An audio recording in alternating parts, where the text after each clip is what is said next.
El mantel del restaurante El Mirador era de un blanco tan puro que dolía a la vista, un lienzo inmaculado sobre el que la vida estaba a punto de derramar la mancha más oscura que jamás había conocido. A mis 65 años había visto muchas mesas, mesas repletas de risas en Nochebuena, mesas con un único plato caliente tras una larga jornada en la panadería, la pequeña mesa de la cocina donde mi difunto esposo, Esteban, y yo tomábamos café cada mañana durante 40 años. Pero ninguna mesa me había preparado para esta. Frente a mí, mi hija Valeria, de 34 años, tenía la postura rígida de una estatua de hielo. Su belleza, esa que yo misma le había dado, parecía hoy un arma afilada. A su lado su prometido Ricardo sonreía, pero su sonrisa no le llegaba a los ojos. Era la mueca ensayada de un vendedor de coches usados a punto de cerrar un trato fraudulento. Y junto a ellos, como tres cuervos esperando el festín, se sentaban tres hombres de traje oscuro y maletines de cuero.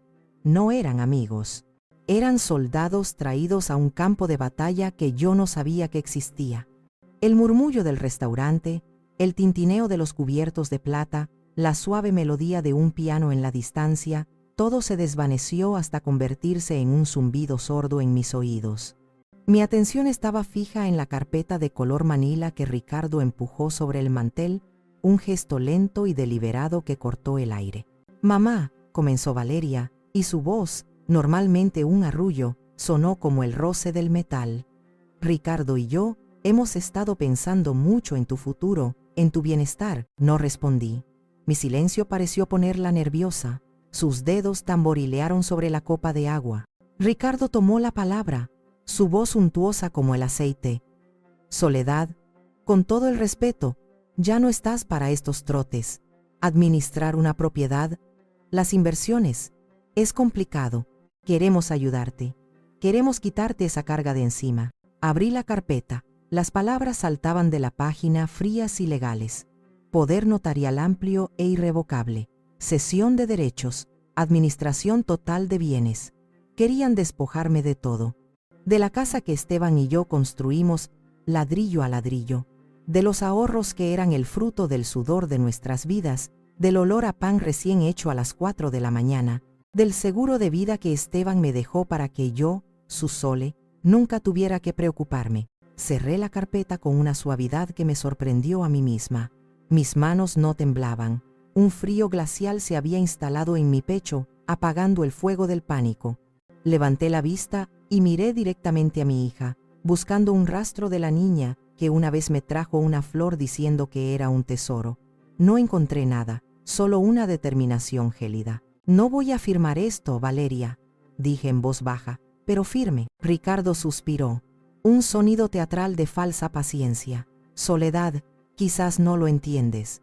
Esto es por tu bien». «Entiendo perfectamente», le corté. «Entienden ustedes que la respuesta es no». Fue entonces cuando Valeria se inclinó hacia adelante, su rostro a escasos centímetros del mío.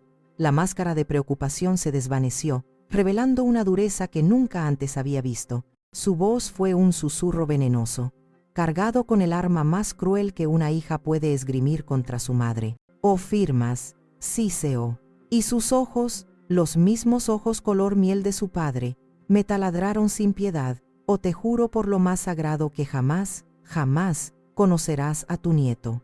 La daga de sus propias palabras se hundió en mi corazón. El aire abandonó mis pulmones, el mundo se detuvo.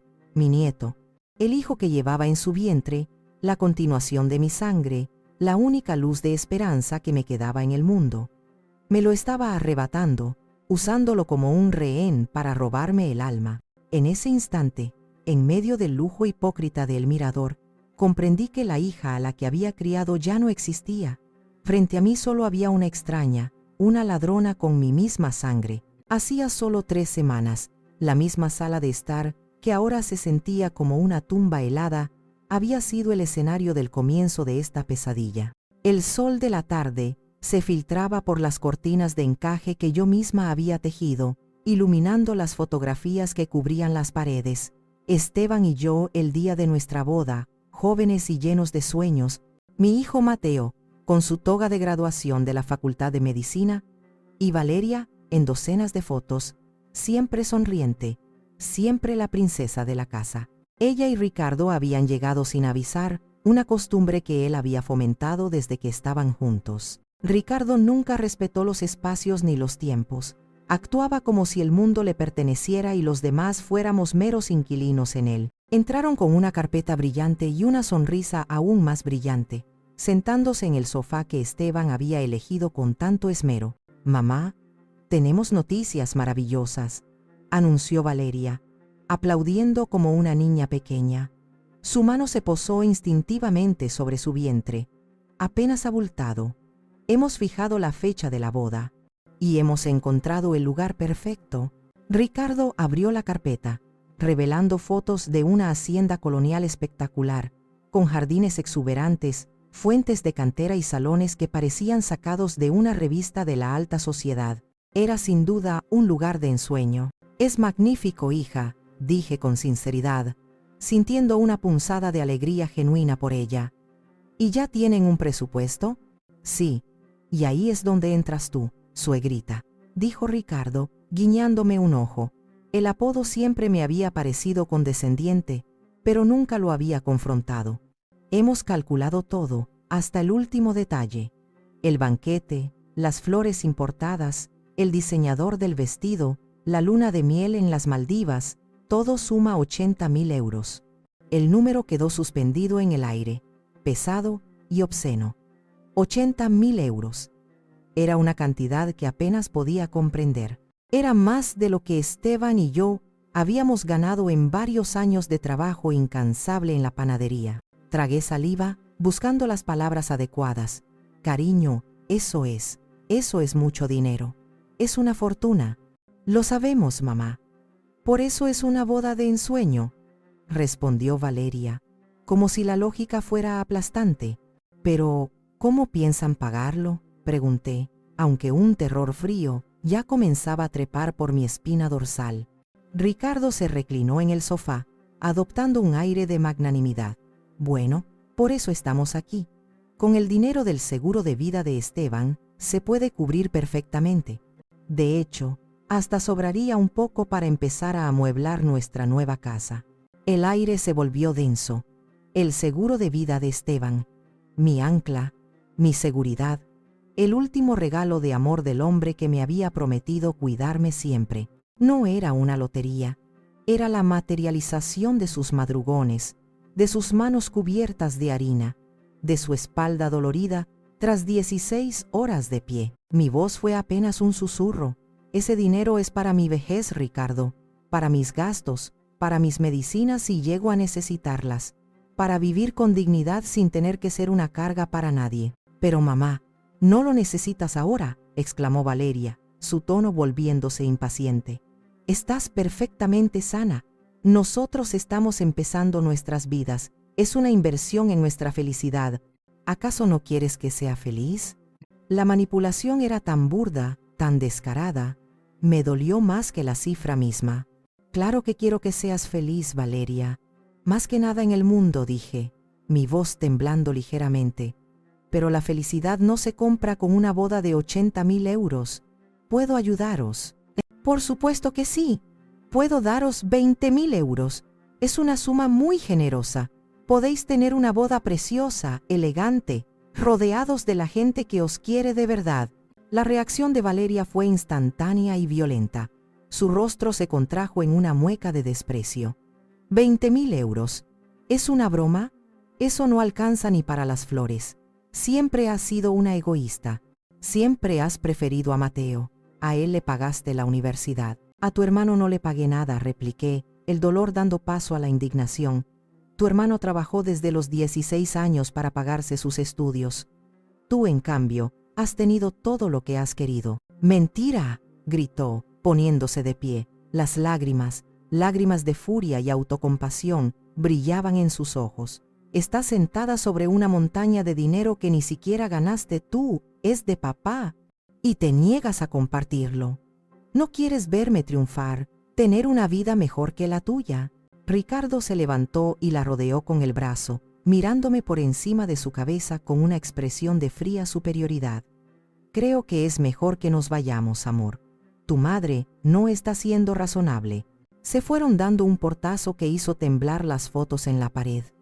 Me quedé sola en la sala, el silencio zumbando en mis oídos, el olor del perfume caro de mi hija mezclado con el veneno de sus palabras. En ese momento, la primera grieta profunda se abrió en mi corazón, y supe, con una certeza aterradora, que algo se había roto entre nosotras para siempre. El recuerdo de esa discusión me persiguió durante días, como un fantasma aferrado a mis hombros. Por las noches, me despertaba con el eco de sus acusaciones. Egoísta, nunca me has querido. Me sentaba en la oscuridad de mi cuarto, abrazando la almohada de Esteban, y me preguntaba en qué me había equivocado, cuándo se había torcido el camino, en qué momento el amor incondicional se había convertido, a sus ojos, en una deuda que yo estaba obligada a pagar. Mi mente, buscando respuestas, viajó casi 20 años atrás, a una tarde de primavera similar a esta. Valeria iba a cumplir 15 años, y en nuestro barrio, la fiesta de quinceañera era más importante que una boda. Era la presentación en sociedad, un rito de paso que todas sus amigas estaban celebrando con vestidos de princesa y banquetes fastuosos. Valeria no era la excepción. Llegó a casa con una revista de novias, aunque las páginas que me mostró estaban llenas de vestidos de tul y salones de fiesta. Sus ojos brillaban con una ilusión tan intensa que me contagiaba. «Mamá, mira este vestido. ¿No es perfecto?», suspiró, señalando una creación de ensueño que probablemente costaba más que los ingresos de la panadería en un mes. «Y mira, el salón de los espejos. Todas mis amigas van a morirse de envidia». Esteban y yo nos miramos por encima de la cabeza de nuestra hija. En esa mirada silenciosa compartimos el mismo pensamiento. La amábamos con locura, pero no podíamos permitirnos aquello. Éramos trabajadores, no millonarios. Nuestra vida era cómoda, pero se basaba en el ahorro y la prudencia. Esa noche, después de que Valeria se fuera a la cama soñando con valses y chambelanes, Esteban y yo nos sentamos a la mesa de la cocina. Los números sobre el papel no mentían. Podíamos hacer una fiesta bonita, familiar, en el patio de la casa, con la comida que yo misma prepararía. Pero no podíamos pagar el salón de los espejos. «No podemos romperle el corazón, Sole», dijo Esteban, su rostro surcado por la preocupación. «Es su única fiesta de 15 años, lo sé, mi amor. Pero tampoco podemos endeudarnos por un capricho», respondí, aunque cada palabra me sabía a traición. La solución me llegó en mitad de la noche. Me levanté sigilosamente y fui a mi joyero. Dentro, sobre un lecho de terciopelo rojo, descansaba el collar de mi abuela. Era una pieza de oro antiguo con filigranas y 3 pequeñas esmeraldas, el único objeto de valor real que mi familia había conservado a través de las generaciones. Me lo había dado mi madre el día de mi boda diciendo: «Esto no es solo oro, es la fuerza de las mujeres de nuestra familia». A la mañana siguiente, con el corazón encogido, llevé el collar a una joyería del centro. El hombre tras el mostrador, un anciano con gafas de lupa, lo examinó con respeto. Me ofreció una suma que me dejó sin aliento. Era suficiente para el vestido, para el salón, para todo. Le dije a Esteban que había usado unos ahorros secretos que tenía guardados. Él, conociéndome, sospechó, pero no dijo nada. Vio el sacrificio en mis ojos y me abrazó con fuerza. La fiesta de Valeria fue un éxito rotundo. Se veía como una princesa de cuento de hadas con su vestido vaporoso. Bailó el vals con su padre, y yo los miraba desde una esquina, con las lágrimas corriendo por mi rostro. Eran lágrimas de alegría, sí, pero también de una secreta tristeza. Nadie supo nunca que el brillo en el cuello de mi hija esa noche se había apagado con el brillo ausente en mi joyero. Valeria nunca preguntó. Recibió el regalo con la naturalidad de quien cree merecerlo todo. Y yo, en mi ceguera de madre, pensé que mi amor se medía por la magnitud de mis sacrificios. Ahora, sentada en la soledad de mi sala, me daba cuenta del terrible error. Le había enseñado que su felicidad era tan importante que cualquier precio era justificable. Le había enseñado que mis necesidades, mi historia, mi legado, siempre estarían en un segundo plano. Le había enseñado sin querer a ser egoísta. Y esa lección, aprendida en la opulencia de una fiesta pagada con un tesoro familiar, estaba ahora dando sus frutos más amargos en la mesa de un restaurante de lujo. La niña que exigía un salón de espejos era la misma mujer que ahora exigía mi casa, mi vida, mi futuro. Y yo, la madre que le dio todo, era ahora el único obstáculo en su camino. Si la fiesta de 15 años fue la primera vez que sacrifiqué una parte de mi legado por sus deseos, el episodio de su negocio de moda fue la primera vez que sacrifiqué mi seguridad futura por sus errores. Ocurrió hace unos 5 años, poco después de que empezara a salir en serio con Ricardo. Él, con su labia y sus aires de empresario visionario, la convenció de que tenía un talento innato para la moda. Juntos, decidieron lanzar una boutique online. Será la próxima gran marca de México, suegrita, me aseguró Ricardo una tarde, mientras me mostraba unos diseños en su tableta. Valeria tiene el ojo, y yo tengo la visión para los negocios. Mi instinto me decía que algo no cuadraba. Ricardo hablaba mucho, pero yo nunca lo había visto trabajar de verdad. Parecía vivir de proyectos futuros y de un dinero familiar que, según él, estaba a punto de liberarse. Pero Valeria estaba tan entusiasmada, sus ojos brillaban de una forma que no había visto en años. ¿Cómo podía yo, su madre, interponerme en su camino hacia la independencia y el éxito? Así que, una vez más, abrí mi corazón y mi cartera. Les di un pequeño préstamo para empezar, el dinero que Esteban y yo habíamos ahorrado para renovar la cocina. Lo aceptaron como si fuera una inversión obvia en un negocio seguro. Al principio todo parecía ir bien. Crearon una página web muy vistosa y compraron un montón de mercancía a proveedores de Asia. Las redes sociales de Valeria se llenaron de fotos de ella posando con la ropa, viviendo una vida de influencer que no se correspondía con la realidad. El problema era que vendían muy poco. La competencia era feroz, y ni Valeria tenía la disciplina, ni Ricardo los conocimientos para gestionar un inventario, la logística y la atención al cliente. Lo que sí sabían hacer era gastar. Usaron las tarjetas de crédito de la empresa para cenas caras, viajes de fin de semana para buscar inspiración y ropa de marca para ellos mismos. Para cuando la realidad los golpeó, el agujero era inmenso. La llamada llegó un martes por la mañana. Era Valeria, llorando desconsoladamente. «Mamá, no sé qué hacer. El banco no para de llamar. Nos van a embargar. Ricardo dice que es un bache temporal, pero estoy muy asustada». Esa tarde, me senté con ellos y revisé los extractos bancarios. La cifra me provocó náuseas. Debían una cantidad exorbitante, una suma que tardarían décadas en pagar con sus ingresos intermitentes. Ricardo, por primera vez, no tenía una respuesta ingeniosa. Se limitaba a mirar por la ventana, como si el problema no fuera con él. «Esto es un desastre, Valeria», le dije, mi voz cargada de decepción. «Esto no es un bache, es un abismo». «Lo sé, mamá, lo sé», sollozaba ella. «¿Pero qué podemos hacer? Arruinará nuestro historial crediticio para siempre». Durante las siguientes semanas, viví una pesadilla. Tuve que pedir un adelanto sobre la hipoteca de mi casa, la misma casa que ahora querían arrebatarme. Empecé a hornear pan y pasteles por las noches, después de cerrar la panadería, para venderlos en el mercado de los domingos. Mis manos, ya cansadas por décadas de amasar, me dolían hasta los huesos. Mis amigas me preguntaban por qué trabajaba tanto, por qué parecía tan agotada.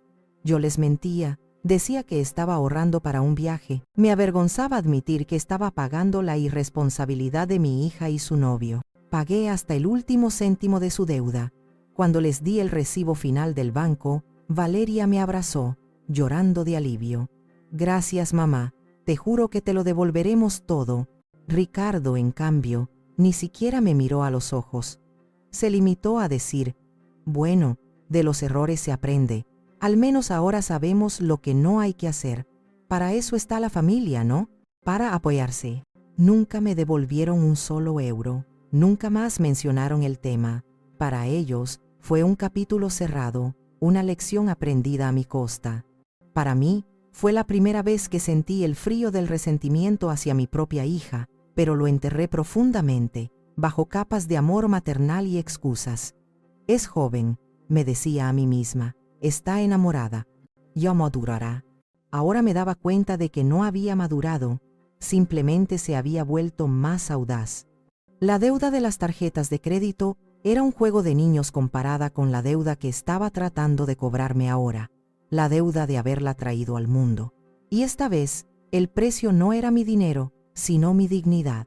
En los días de silencio que siguieron a la terrible discusión en mi sala, mi mente no dejaba de trazar comparaciones, como si al analizar el pasado pudiera encontrar la pieza que faltaba en el rompecabezas de mi presente.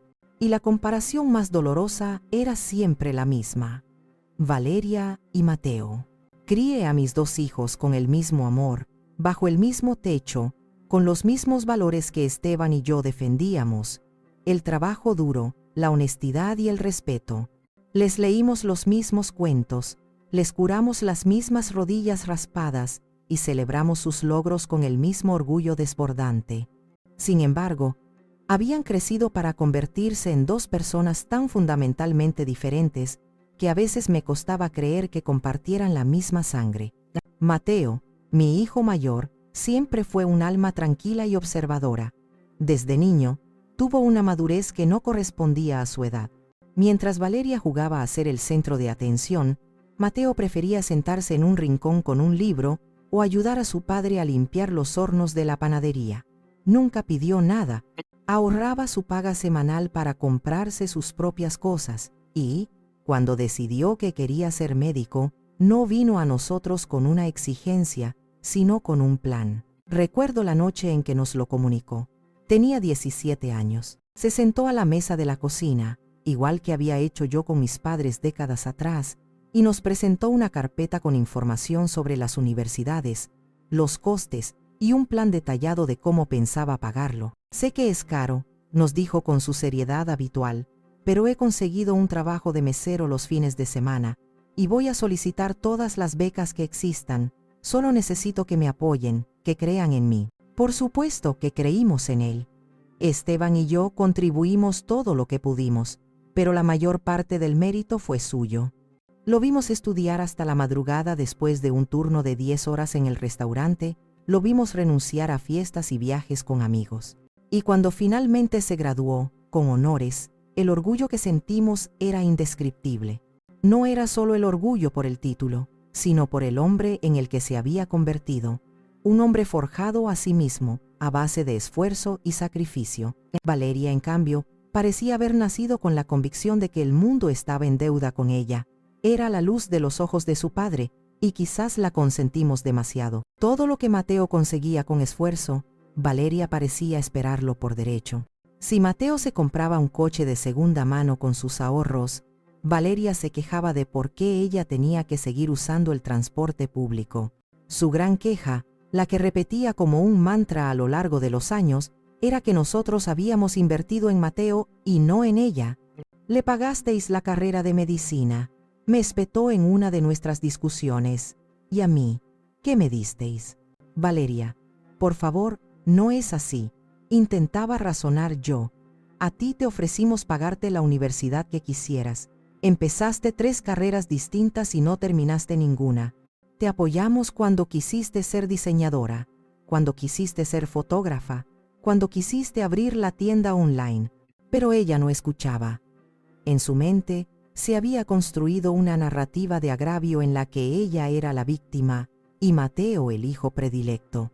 Creo que Ricardo vio esa inseguridad, esa herida narcisista, y la explotó a su favor. Le susurró al oído lo que ella siempre había querido escuchar, que era especial, que merecía más, que sus padres no la valoraban lo suficiente. Él no creó al monstruo, pero ciertamente lo alimentó y lo desató. La ironía más cruel era que, a pesar de todo, si Valeria me hubiera necesitado de verdad, si hubiera estado enferma o en un apuro genuino, yo le habría dado hasta mi último aliento sin dudarlo. Pero no me pedía ayuda, me exigía un tributo, no buscaba mi apoyo sino mi sumisión, y mientras Mateo me llamaba cada 2 días solo para preguntar cómo estaba, Valeria solo llamaba cuando necesitaba algo. El amor, para ella, se había convertido en una transacción, y en esa fría ecuación, yo ya no era una madre, era un banco a punto de ser embargado. Pasaron 3 semanas. 3 semanas de un silencio denso y pesado, un silencio que gritaba más que cualquier palabra. Cada vez que sonaba el teléfono, mi corazón daba un vuelco, una mezcla de esperanza y pavor. ¿Sería ella? ¿Llamaría para disculparse? Pero el teléfono permanecía mudo, o traía las voces amables de amigas o la voz cálida de Mateo preguntando por mi salud. Durante esos días, hablé mucho con mi hermana mayor, Carmen. A sus 70 años, tía Carmen tenía la lengua afilada de quien ha visto demasiado en la vida como para andarse con rodeos, pero su corazón era tan grande como su franqueza. Era mi roca, mi ancla a la cordura. Esa niña tuya siempre ha sido una malcriada, Soledad, y tú se lo has permitido todo, me dijo sin rodeos durante una de nuestras charlas con café. Y ese novio que tiene es un sinvergüenza de primera. Se le ve en la mirada.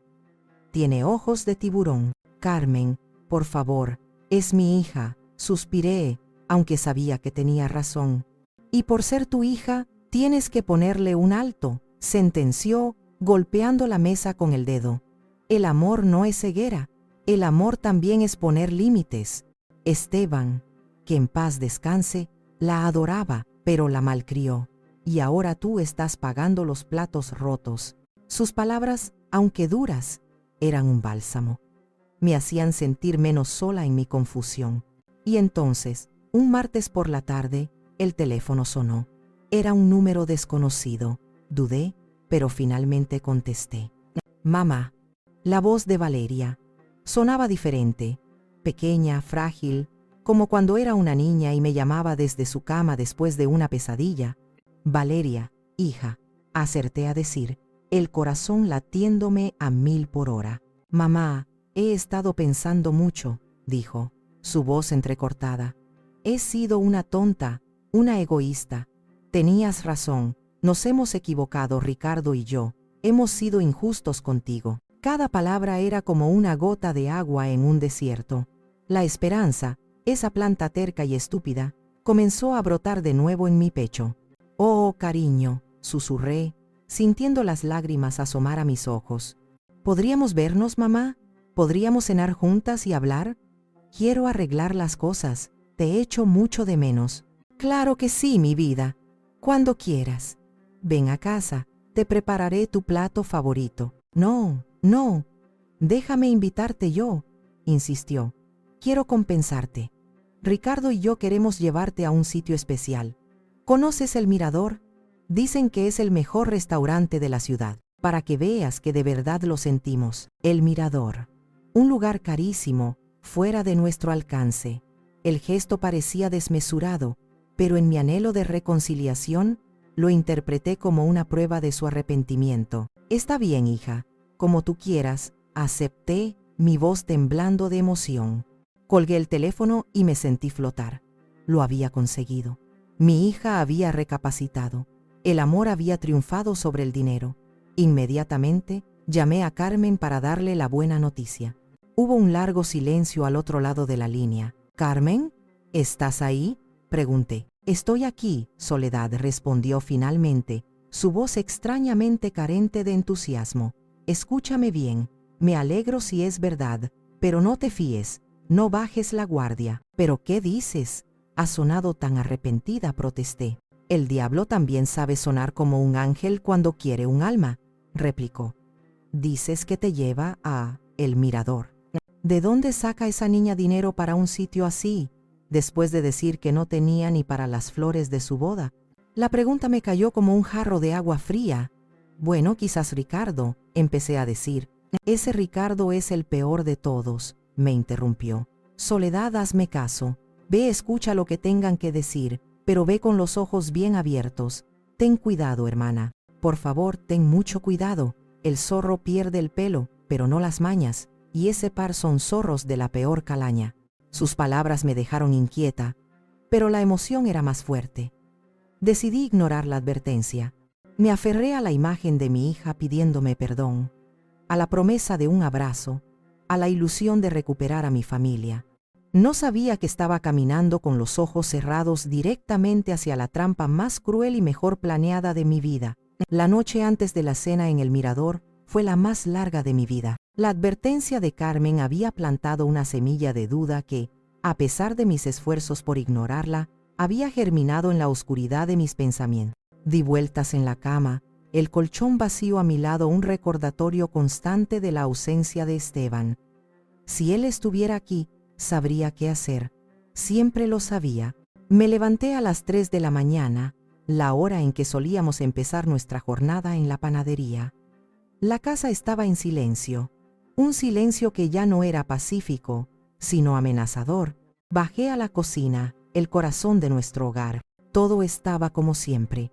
Los imanes de nuestros viajes en la nevera, el delantal de Esteban colgado en su clavo, el aroma tenue y dulce de la harina que parecía impregnar las paredes. Abrí la nevera y mis ojos se posaron en ella.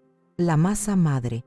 Un tarro de cristal con una mezcla burbujeante y viva que Esteban había cultivado hacía más de 30 años. La había traído de un viejo panadero de su pueblo, y la habíamos alimentado y cuidado como a un tercer hijo. Era el secreto de nuestro pan, el alma de nuestro negocio. Era nuestro legado. Me senté a la mesa, el tarro frío entre mis manos, y miré las burbujas subir lentamente a la superficie. Eran un signo de vida, de paciencia, de un proceso que no se puede acelerar. Y de repente, me sentí abrumada por una ola de desesperación tan profunda que me robó el aliento. ¿Y si Carmen tenía razón? ¿Y si todo era una farsa? La imagen de Valeria en el restaurante, esperando para tenderle una emboscada, se formó en mi mente con una claridad aterradora. Y junto a ella, la culpa, mi vieja compañera. ¿Soy una mala madre?, susurré a la cocina vacía. La pregunta resonó en el silencio. ¿Había sido demasiado dura? ¿Demasiado egoísta, como ella decía? El dinero. Al final, todo se reducía a ese maldito dinero. ¿Valía la pena perder a mi hija, a mi futuro nieto, por un puñado de billetes en el banco? Quizás debería ceder, quizás debería llamar a Valeria en ese mismo instante y decirle: hija, tienes razón, toma el dinero, tómalo todo, pero, por favor, no me dejes sola. Estuve a punto de hacerlo. Mi mano temblorosa ya buscaba el teléfono. Estaba dispuesta a rendirme, a comprar su afecto, a pagar el precio de la paz, aunque fuera una paz falsa y humillante. Pero entonces, mis ojos se volvieron a posar en el tarro que sostenía. Recordé las palabras de Esteban una noche, mientras alimentábamos la masa juntos. Yo me había quejado de lo esclavo que era, de que requería atención todos los días sin falta. Él me sonrió, con esa sonrisa suya que arrugaba las comisuras de sus ojos. Este es el corazón de nuestra familia, Sole, me dijo, su voz grave y cálida. No es solo levadura y harina, es tiempo. Es paciencia, es el trabajo de mis abuelos y el nuestro. Es lo que nos da de comer y lo que nos mantiene unidos. Mientras cuidemos este corazón, nuestra familia tendrá un alma. Protégalo siempre, mi amor. Prométamelo. Lo prometí. Las lágrimas corrieron por mis mejillas, lágrimas calientes que cayeron sobre el cristal frío del tarro. La promesa volvió a mí con la fuerza de un juramento sagrado. Proteger el legado. No se trataba del dinero. Nunca se trató del dinero. Se trataba de proteger el esfuerzo, el sacrificio, la dignidad de una vida de trabajo. Se trataba de proteger la memoria de Esteban de la codicia de su propia hija y del buitre que la acompañaba. Ceder no sería un acto de amor. Sería la traición definitiva al hombre con el que lo había construido todo. Un nuevo tipo de fuerza, una fuerza fría y tranquila, nació de esa desesperación. No era la fuerza cálida del amor maternal, sino la fuerza inquebrantable del acero forjado en el fuego del dolor. Ya no tenía miedo, ya no tenía dudas, sabía lo que tenía que hacer. Me levanté, devolví la masa madre a su lugar en la nevera y subí las escaleras. Por primera vez en 3 semanas, me dormí al instante, con un sueño profundo y sin pesadillas. Al día siguiente, iría a esa cena. Pero no iría como una madre esperanzada buscando la reconciliación. Iría como una guardiana de un legado. Iría a la guerra. La mañana después de mi noche de revelación en la cocina, El sol parecía brillar con una intensidad diferente. El mundo no había cambiado, pero yo sí. Mi primer impulso no fue llamar a Valeria, sino a Carmen. Necesitaba que mi hermana, mi ancla, supiera que la tormenta interna había pasado y que la capitana del barco había vuelto al timón. Le conté todo. La llamada de Valeria, la cena en el mirador y mi noche de angustia. Le hablé de mi momento de debilidad, de cómo estuve a punto de entregarles todo lo que pedían. Casi me rindo, Carmen, le confesé, mi voz todavía un poco temblorosa al recordar la profundidad de mi desesperación. Casi, respondió ella, y en esa única palabra pude oír todo su alivio. Pero no lo hiciste. El temple de nuestra madre corre por tus venas, Soledad. A veces se esconde, pero nunca desaparece. Fue Esteban, le dije.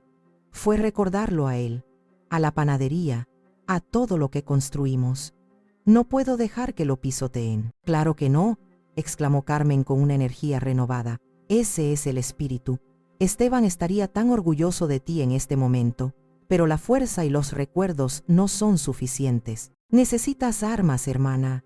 Necesitas protegerte legalmente. ¿Legalmente? ¿Contra mi propia hija? La idea me resultaba extraña y dolorosa. Especialmente contra tu propia hija, insistió. Esa niña no está actuando sola. El titiritero es Ricardo, y ese tipo de gente conoce todos los trucos sucios. Pueden intentar declararte incompetente. Pueden buscar 1000 maneras de quitarte lo que es tuyo. No eres la primera madre a la que le pasa esto, ni serás la última. Sus palabras me dieron un escalofrío. La idea de que Valeria pudiera llegar a tanto parecía sacada de una película. Pero de repente, recordé pequeños detalles que había pasado por alto. Un comentario de Ricardo sobre un amigo cuya madre ya chocheaba. Una pregunta casual de Valeria sobre si me acordaba de pagar todas las facturas a tiempo. En su momento, me parecieron insignificantes. Ahora, a la luz de la advertencia de Carmen, adquirían un matiz siniestro. ¿Qué hago, Carmen? No conozco a ningún abogado, dije, sintiéndome pequeña e indefensa de nuevo. Yo sí, respondió al instante. Hay una abogada, Sofía Navarro. Es una fiera. Se especializa en derecho de familia y en protección de personas mayores. La hija de mi comadre Lupita tuvo un problema similar con su yerno, y esta mujer se lo comió vivo. Es dura, es lista y lo más importante, es honesta. Voy a llamarla ahora mismo y le pediré una cita para ti para esta misma tarde. Pero la cena es mañana, objeté. Mejor, dijo Carmen. Así irás preparada. Escúchame, Soledad. Durante años has sido madre, esposa, panadera. Has cuidado de todos menos de ti misma. Ha llegado el momento de que te cuides tú. Ha llegado el momento de que luches por ti. Ve a ver a esa abogada, escúchala y haz lo que tengas que hacer. Colgué el teléfono sintiendo una mezcla de terror y determinación. La idea de sentarme en el despacho de un abogado para hablar de mi hija me revolvía el estómago. Se sentía como una traición, pero las palabras de Carmen resonaban en mi cabeza. Lucha por ti. Esa tarde, me encontré frente a un edificio de oficinas en el centro de la ciudad. El despacho de la licenciada Sofía Navarro estaba en el 10º piso. Era un espacio moderno, luminoso, con una vista impresionante de la ciudad. La propia Sofía era una mujer de unos 50 años, elegante y con una mirada directa e inteligente que parecía ver a través de las personas. Me senté frente a su escritorio de caoba y, con la voz entrecortada al principio y más firme después, le conté toda la historia. Desde la fiesta de 15 años hasta la llamada de reconciliación. No omití nada, ni mis sacrificios, ni mi ceguera, ni la crueldad de mi hija. Ella me escuchó en silencio, sin interrumpirme, solo asintiendo de vez en cuando. Cuando terminé, hubo un largo silencio. «Soledad», dijo finalmente. Su voz era a la vez profesional y compasiva. «Lamento mucho que esté pasando por esto. Lo que su hija y su prometido están haciendo tiene un nombre.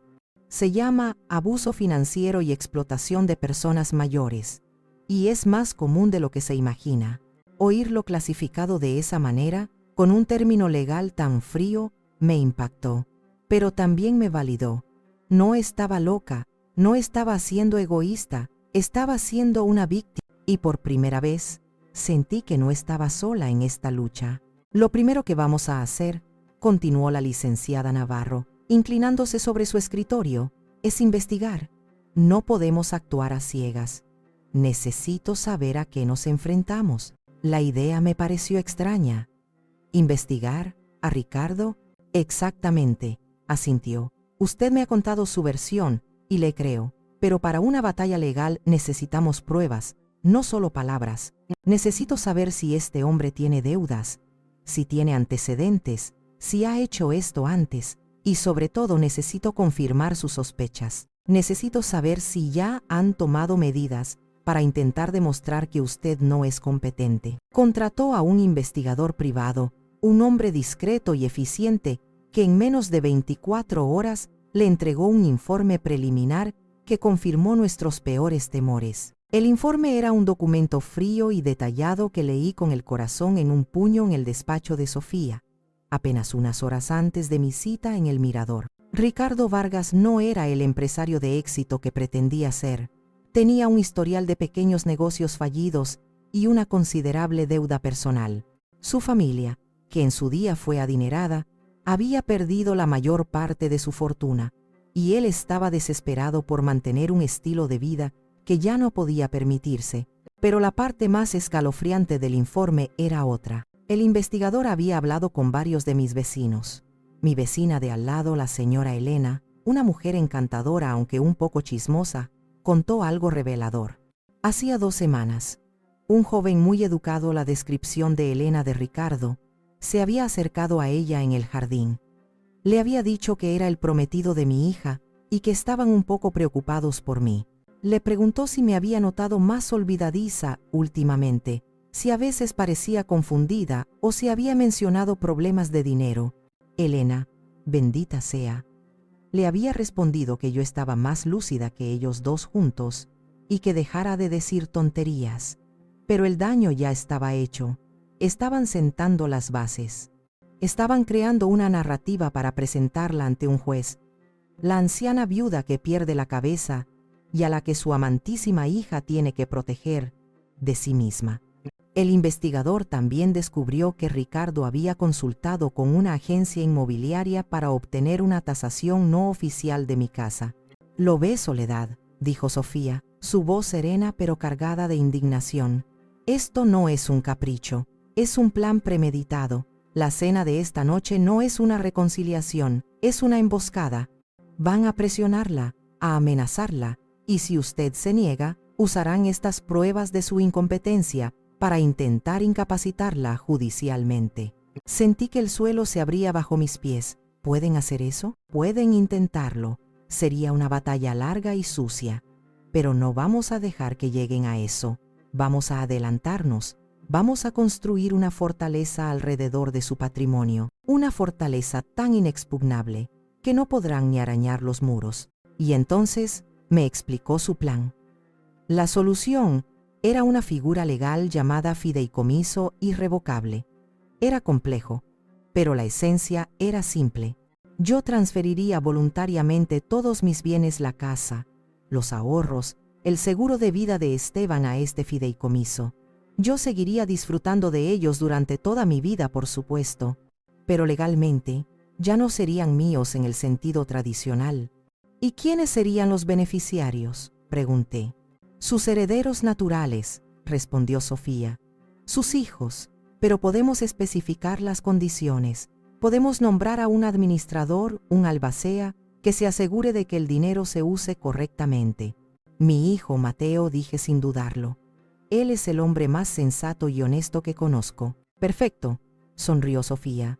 Mateo será el albacea, y podemos establecer cláusulas muy claras. Por ejemplo, que los fondos solo pueden ser utilizados para gastos justificados como educación, salud o para la compra de una primera vivienda para sus nietos, cuando los tenga, y que el capital no se podrá tocar hasta que los herederos cumplan, digamos, 25 años. ¿Y Valeria?, pregunté, la voz ahogada. Valeria seguirá siendo beneficiaria, no la está desheredando. Al contrario, Está protegiendo su herencia de su propio mal juicio y de la codicia de su prometido. Cuando ella necesite dinero para algo importante y legítimo, tendrá que pedírselo a su hermano, quien se asegurará de que no se malgaste. Y Ricardo no podrá tocar ni un céntimo. Era brillante, era perfecto, era mi salvación. Trabajamos a toda velocidad. Sofía movilizó a su equipo. Firmamos los documentos esa misma tarde ante notario. Cuando salí de su despacho, el sol se estaba poniendo. Me sentía agotada, pero también sentía una calma que no había experimentado en semanas. La fortaleza estaba construida. Los muros eran altos y sólidos. Ahora solo tenía que esperar a que el enemigo lanzara su ataque. Iba a la cena, sí, pero ya no iba como una oveja al matadero. Iba como la reina de un castillo que sabe que sus murallas son inexpugnables. Llegué a El Mirador puntualmente a las 8. Llevaba un vestido sencillo pero elegante y la cabeza bien alta. Mientras el maitre me acompañaba a la mesa, vi a Valeria y a Ricardo sentados ya con los 3 abogados. Formaban un bloque compacto, un tribunal inquisidor esperando a su víctima. La sonrisa de Valeria fue forzada, la de Ricardo, depredadora. «Mamá, qué guapa estás», dijo Valeria, levantándose para darme un beso en la mejilla que se sintió frío como el mármol. La conversación inicial fue un ejercicio de hipocresía. Me preguntaron por mi salud, por mis plantas, por la señora Elena. Hablaron del tiempo, del tráfico, de trivialidades que flotaban en el aire como polvo, mientras el verdadero y monstruoso propósito de la reunión esperaba bajo la superficie, agazapado como una bestia. Y entonces, tras pedir las bebidas, llegó el momento. Ricardo carraspeó, y como si fuera una señal, uno de los abogados abrió su maletín y sacó la carpeta de color manila. La escena se desarrolló exactamente como había imaginado, como si hubiera leído un guión. La explicación condescendiente de Ricardo sobre mi bienestar, la presentación del poder notarial y, finalmente, la amenaza, la daga verbal de mi propia hija. O firmas, o jamás conocerás a tu nieto. Pero esta vez, su amenaza no me desgarró por dentro. La recibí con una calma que los descolocó por completo. La soledad de la noche anterior se habría derrumbado en un mar de lágrimas y súplicas. La soledad de hoy, la reina de la fortaleza, simplemente los observó. Dejé que el silencio se alargara, disfrutando de su creciente incomodidad. Valeria empezó a moverse nerviosa en su silla. Ricardo frunció el ceño. Su plan no estaba funcionando como esperaba. El abogado principal, un hombre mayor con cara de pocos amigos, carraspeó. «Señora Ramírez, quizás no comprende la generosidad de la oferta», comenzó a decir. Levanté una mano para interrumpirlo, un gesto pequeño, pero cargado de autoridad. «Comprendo perfectamente lo que están haciendo», dije, mi voz sonando clara y fuerte en la relativa quietud de nuestro rincón del restaurante, y lo encuentro decepcionante. Miré a mi hija. Usar a tu propio hijo, a mi nieto, como una herramienta de extorsión, Valeria. ¿De verdad has caído tan bajo? Valeria enrojeció, una mezcla de ira y vergüenza. No es una extorsión, es garantizar el futuro de mi familia, replicó. ¿Tu familia?, repetí lentamente. Curioso, porque yo pensaba que yo también era tu familia. Me recliné en mi silla. Había llegado el momento de mover mi primera pieza en el tablero. Con una lentitud deliberada, abrí mi bolso, saqué mi teléfono móvil y busqué en mi lista de contactos. «¿Qué haces, mamá?», preguntó Valeria, su voz teñida de una nueva incertidumbre. No respondí. Pulsé el botón de llamada y me llevé el teléfono a la oreja. «Mateo». «Hola, hijo. Soy mamá», dije, mi voz llena de una calidez que contrastaba violentamente con la frialdad de la mesa. «Perdona que te moleste a estas horas. ¿Estás muy ocupado?» No pasa nada grave». «Bueno, en realidad sí. Necesito que vengas a un sitio. Estoy en el restaurante El Mirador». «Sí, ese. Ven ahora, por favor. Es urgente. Hay unas personas aquí que creo que te gustaría conocer». Colgué y dejé el teléfono sobre la mesa, justo al lado de su ominosa carpeta. La atmósfera había cambiado por completo. La confianza de Ricardo se había evaporado, reemplazada por una visible tensión. Los abogados se miraban entre sí, desconcertados. El guión se había salido de lo previsto. No tenías por qué meter a Mateo en esto, dijo Valeria, su voz un siseo bajo. Esto es entre nosotras. ¿Entre nosotras? Arqueé una ceja. Creí que era un asunto familiar tan importante que necesitaba la presencia de 3 abogados. Si es así, me parece que el hermano mayor y futuro tío tiene todo el derecho a estar presente. ¿No te parece? Ricardo intentó recuperar el control. Soledad, esto es un simple trámite. No hay necesidad de montar un drama. Yo no estoy montando ningún drama, Ricardo, le respondí, mirándolo fijamente a los ojos por primera vez. Yo solo he venido a cenar con mi hija. El que ha traído un ejército de abogados a la mesa ha sido tú. Nadie dijo nada más. Esperamos. El silencio era ahora mi aliado, un arma que se volvía más pesada y opresiva para ellos con cada segundo que pasaba. El primer refuerzo estaba en camino, y la noche, para ellos, no había hecho más que empezar. Mateo tardó exactamente 17 minutos en llegar. Lo vi entrar en el restaurante, todavía con su bata de médico bajo el abrigo. Su rostro, normalmente sereno, reflejaba una profunda preocupación. Cuando sus ojos encontraron nuestra mesa, su expresión cambió a una de pura confusión y luego, al ver los rostros de los abogados, a una de cautelosa sospecha. «Mamá, ¿qué pasa? ¿Estás bien?», fue lo primero que dijo, ignorando a todos los demás y poniendo una mano protectora en mi hombro.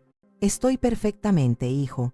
Gracias por venir tan rápido», le respondí, dándole una pequeña sonrisa para tranquilizarlo. «Siéntate. Quiero presentarte a unas personas». El maitre, percibiendo el drama, se apresuró a traer una silla extra.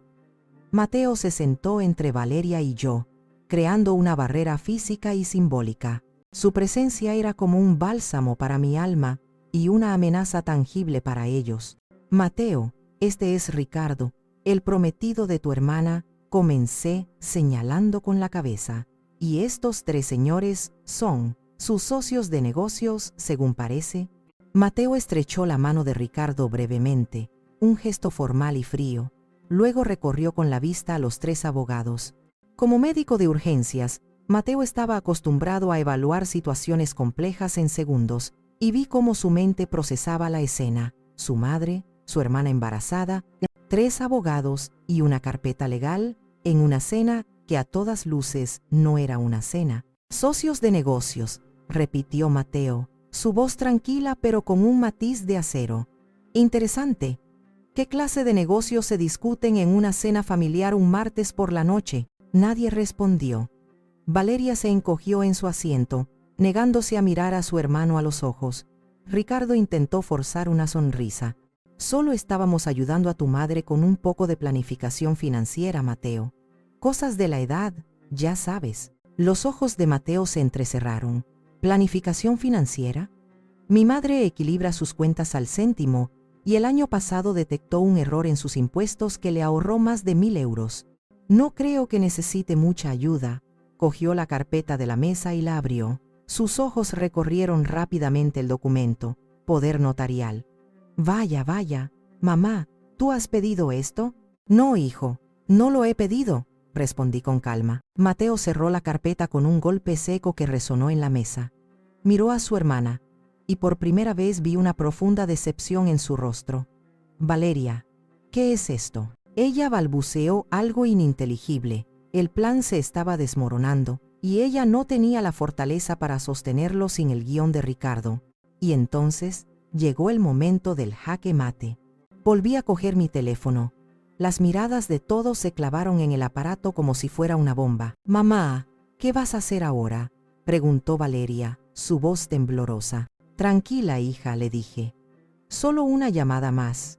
Creo que esta reunión necesita un poco más de asesoramiento profesional».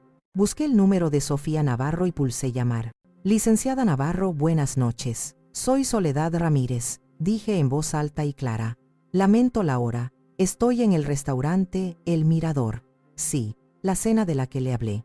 Resulta que la compañía es tan interesante que he pensado que le encantaría unirse a nosotros». ¿Podría venir? Traiga, por favor, la carpeta que preparamos esta tarde.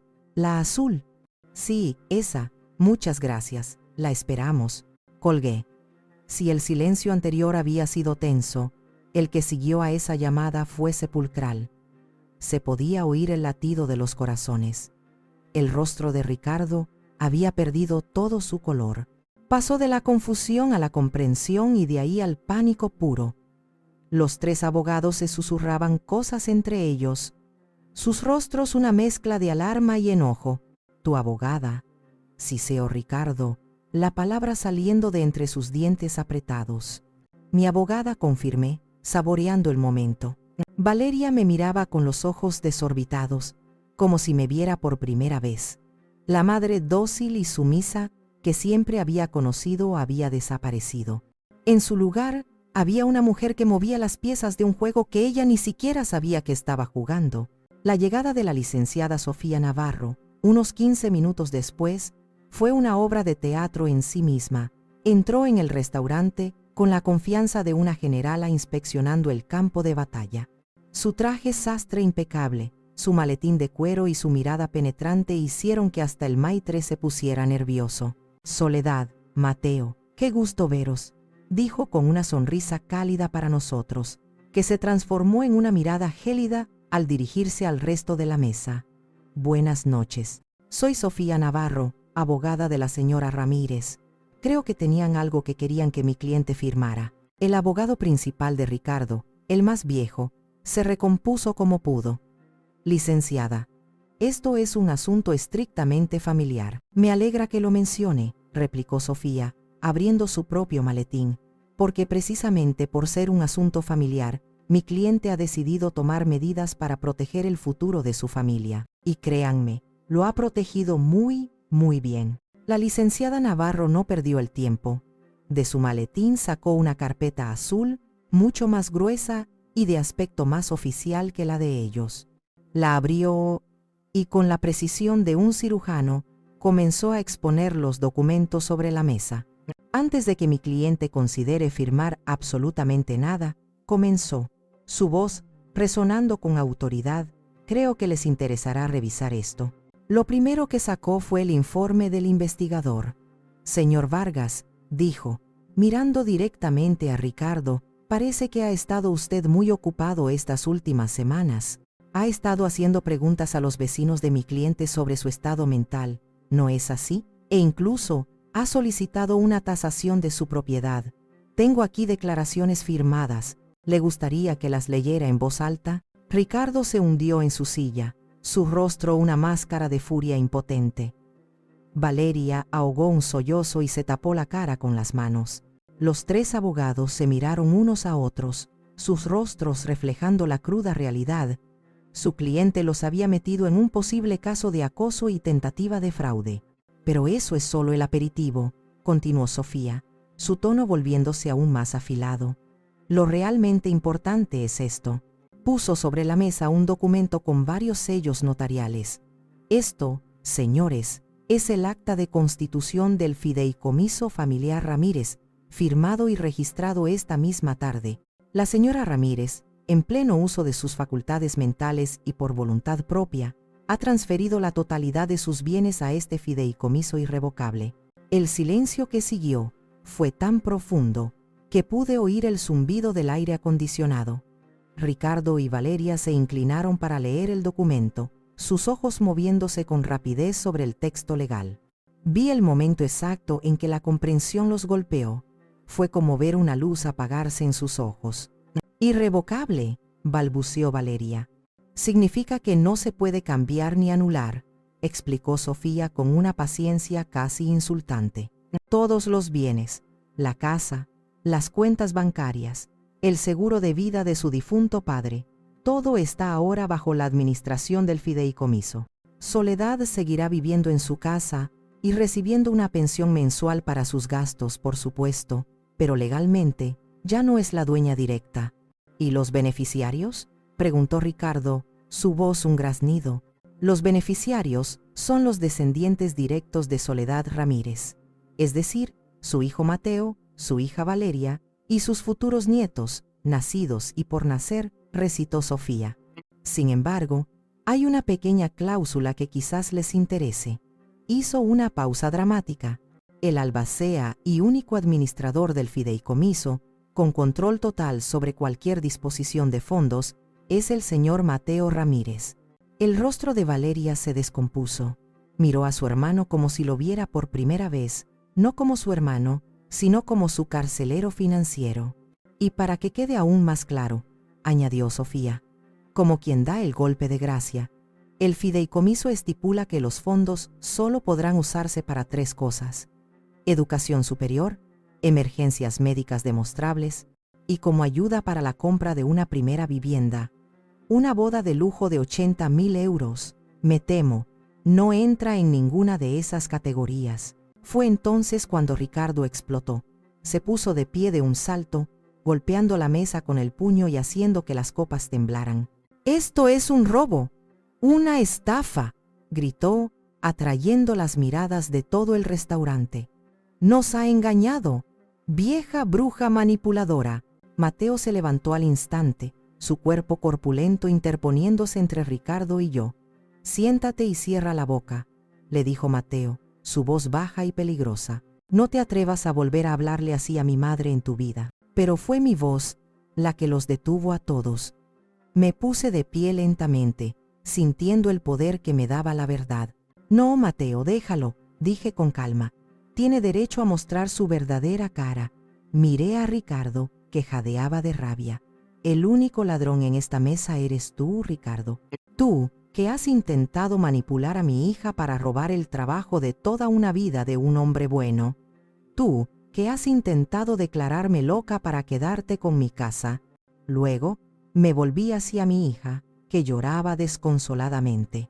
«¿Y tú, Valeria?», dije. Y mi voz se quebró por primera vez, no de debilidad, sino de un profundo y amargo dolor. «Tú lo has permitido. Has vendido a tu madre por un vestido de novia y un baño de mármol. Espero, por tu bien y por el del hijo que llevas dentro, que algún día te des cuenta del precio real de lo que has hecho». El abogado de Ricardo se levantó, recogiendo sus papeles a toda prisa. «Creo que nuestro trabajo aquí ha terminado», dijo, evitando mi mirada. Él y sus colegas se escabulleron del restaurante como las ratas que eran. Me di la vuelta y, sin mirar atrás, caminé hacia la salida, con Mateo y Sofía siguiéndome de cerca. Detrás de mí dejaba los restos de un plan fallido y el corazón roto de una hija que había apostado todo al caballo perdedor y lo había perdido todo, incluida, y quizás para siempre, a su madre. Las semanas que siguieron a la cena fueron extrañamente tranquilas, pero era la calma que precede a la reconstrucción después de un terremoto. La estructura de mi vida familiar se había venido abajo y ahora tocaba caminar entre los escombros. No hubo llamadas, ni mensajes, ni más intentos de contacto por parte de Valeria. El silencio, que antes me había parecido una tortura, ahora era un respiro necesario, un espacio para sanar. Las noticias me llegaban a través de canales indirectos, pequeños ecos del desastre que se había desatado en el Mirador. Mi hermana Carmen, por supuesto, fue la primera en traer novedades. Siempre con ese aire de te lo dije que, en el fondo, era su forma de demostrar que se preocupaba. «¿A que no sabes quién se ha quedado sin trabajo?», me preguntó una tarde, mientras tomábamos café en mi cocina. «El pollito mojado de tu exyerno». Resultó que uno de los abogados que Ricardo había llevado a la cena, sintiéndose utilizado y expuesto a un posible litigio por mala praxis, había compartido su experiencia con un colega que, casualmente, era socio del jefe de Ricardo. La historia de la emboscada a una viuda de 65 años intentando declararla incompetente para robarle su herencia no sentó nada bien. Ricardo fue despedido de forma fulminante por conducta poco ética. La siguiente noticia me llegó de la señora Elena, mi vecina, quien la escuchó en la peluquería del barrio, ese centro neurálgico de la información local. «Soledad, querida, no te imaginas el escándalo», me contó con los ojos muy abiertos mientras regábamos las plantas en el jardín. La madre de Ricardo, esa mujer con aires de reina destronada, doña Isabel, tuvo que cancelar el alquiler del Salón de los Espejos.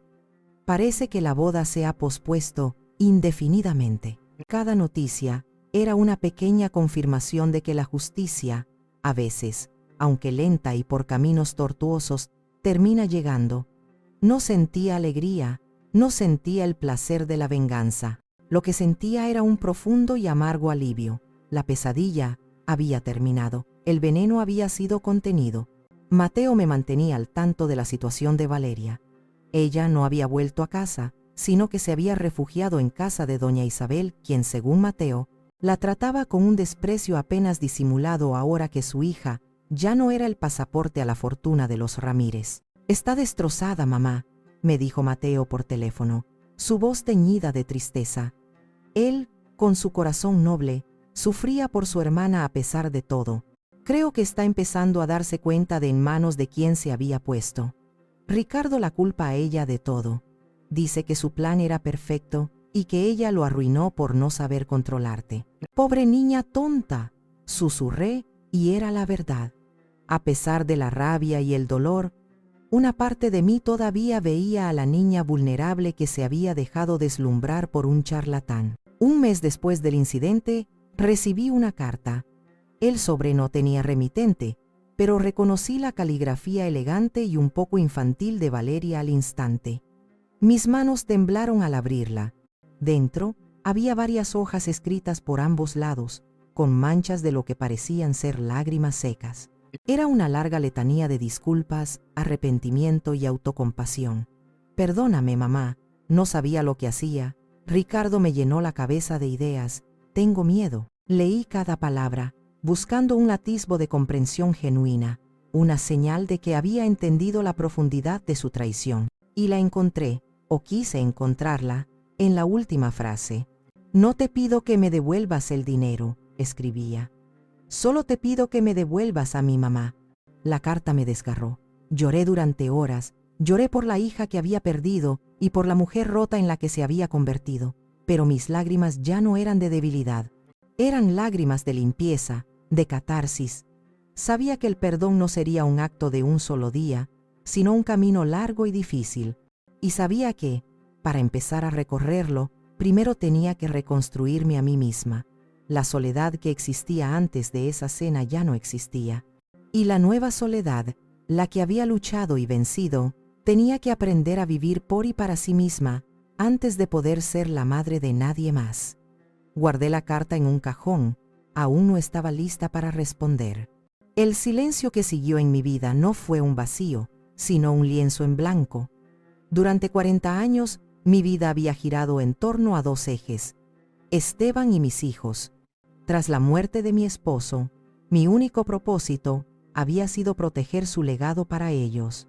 Ahora, liberada de esa carga autoimpuesta y dolorosamente traicionada por una de las personas para las que vivía, me encontré a la deriva. ¿Quién era Soledad Ramírez cuando no era la esposa de Esteban o la madre de Valeria y Mateo? No tenía ni idea. La respuesta, como tantas otras veces en mi vida, la encontré en la cocina. La vieja panadería, cerrada desde la muerte de Esteban, seguía intacta en la parte trasera de la casa. Un día, impulsada por una necesidad que no podía nombrar, entré en ella. El aire estaba viciado, el polvo cubría las superficies de acero inoxidable, pero bajo el polvo, todo estaba allí. Los hornos, las amasadoras, los recuerdos. Saqué la masa madre de la nevera, la alimenté con harina y agua tibia, y esperé. Al día siguiente, estaba viva, burbujeante, resistente. Como yo, empecé a hornear de nuevo. Al principio, solo para mí. El ritmo familiar de amasar la masa, el calor del horno, el aroma celestial del pan recién hecho, todo ello era una terapia. Mis manos recordaban los movimientos y mi corazón empezó a recordar lo que era la alegría simple y pura. Pronto, horneaba más pan del que podía consumir. Empecé a regalarlo a mis vecinos, a la señora Elena, a tía Carmen, a las familias jóvenes del barrio. La gente llamaba a mi puerta para agradecérmelo, sus rostros iluminados por el regalo de un pan artesano y caliente. Fue tía Carmen quien me dio la idea. «Con todo este pan, podrías volver a abrir el negocio», me dijo un día. «No, Carmen, ya no tengo fuerzas para madrugar así», respondí. No digo que abras la panadería, replicó ella, astuta. ¿Por qué no enseñas a otros a hacerlo? Hay tantas mujeres solas en este barrio, viudas como nosotras, mujeres cuyos hijos ya se han ido. ¿Podrías enseñarles a hacer pan? Darles algo que hacer, un lugar donde reunirse. La idea prendió en mí como una chispa.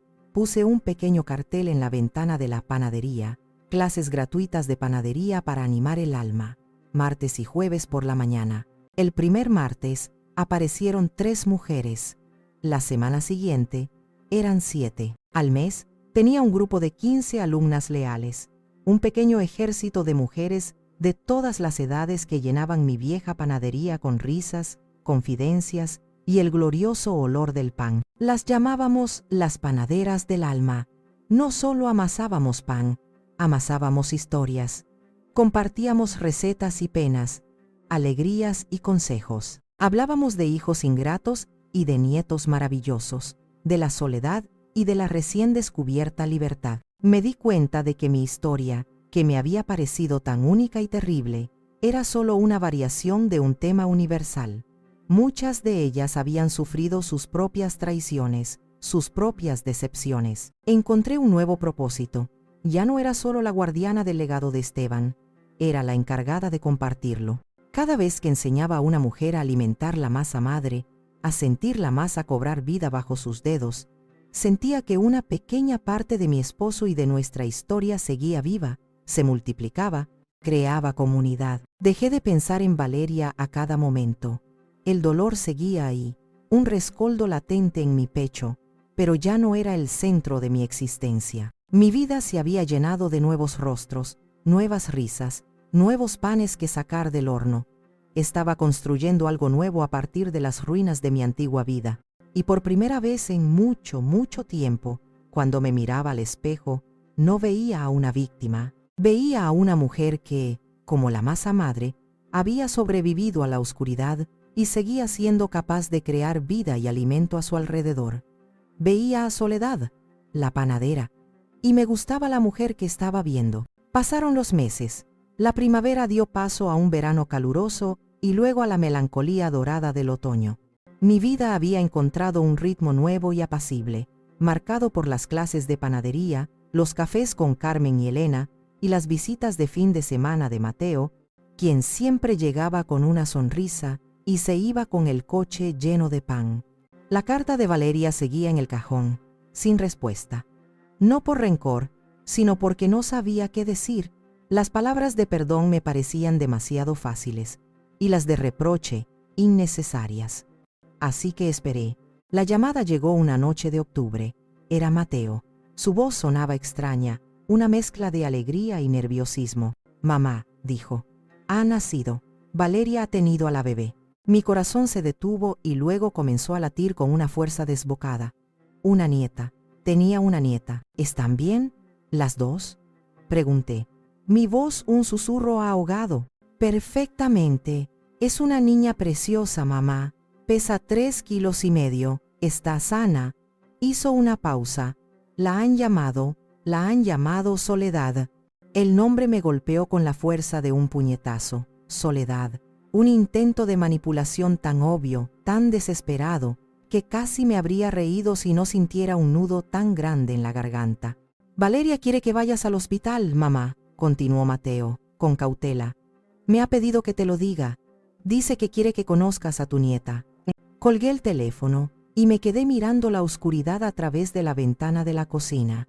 El anhelo de ir, de correr al hospital y tomar a esa pequeña criatura en mis brazos, era una fuerza física, una marea que amenazaba con arrastrar toda mi resolución. Quería oler su piel de bebé, ver si tenía los ojos de su abuelo, sentir sus deditos apretando mi mano. Pero la Soledad que había renacido entre sacos de harina sabía que el amor sin límites es un amor que se destruye a sí mismo. Sabía que ceder a ese impulso sin establecer las condiciones sería borrar de un plumazo todo lo que había aprendido, toda la fuerza que tanto me había costado ganar. Sería enseñarle a Valeria que, al final, siempre podía salirse con la suya, y eso no sería un regalo ni para ella ni para mi nieta. Esa noche no dormí. Me senté a la mesa de la cocina, con papel y pluma, y escribí la carta más difícil de mi vida. A la mañana siguiente, en lugar de ir al hospital, fui a la oficina de correos. Unos días después, Mateo me llamó. «Mamá, ha recibido tu carta». Al principio se enfadó mucho, pero después creo que ha entendido. Mi primera visita para conocer a mi nieta Soledad no fue en un hospital tenso ni en una casa llena de reproches. Fue una semana después, en el territorio neutral y seguro del apartamento de Mateo. Cuando entré, Valeria estaba sentada en el sofá, con la bebé en brazos. Se veía pálida, cansada y más joven de lo que la había visto en años. No había rastro de Ricardo. Mateo me dijo que se habían separado definitivamente. Nuestras miradas se cruzaron. En sus ojos vi una vergüenza tan profunda que me dolió. No hicieron falta palabras. Me acerqué y ella, con los ojos llenos de lágrimas, me tendió el pequeño bultito envuelto en una manta rosa. Tomé a mi nieta en brazos. Era perfecta, olía a leche y a milagros. Abrió sus diminutos ojos y eran de un profundo color chocolate, los mismos ojos de Esteban. En ese momento, sentí que una parte de mi corazón, que había estado congelada durante meses, comenzaba a derretirse. Miré a Valeria por encima de la cabecita de la bebé. «Hola, hija», le dije en voz baja. «Hola, mamá», respondió ella, su voz rota por el llanto. El camino por delante sería largo.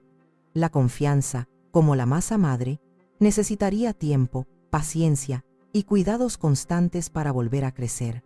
Quizás nunca volvería a ser como antes, pero mientras acunaba a la pequeña Soledad, sabiendo que mis límites y mi fortaleza la protegerían también a ella, entendí que el verdadero legado de Esteban no estaba en el van, estaba en la fuerza para seguir adelante, en el calor del horno y en el coraje para proteger el corazón de nuestra familia. Y ese es un legado que ningún ladrón, ni siquiera uno con tu propia sangre, puede tocar jamás.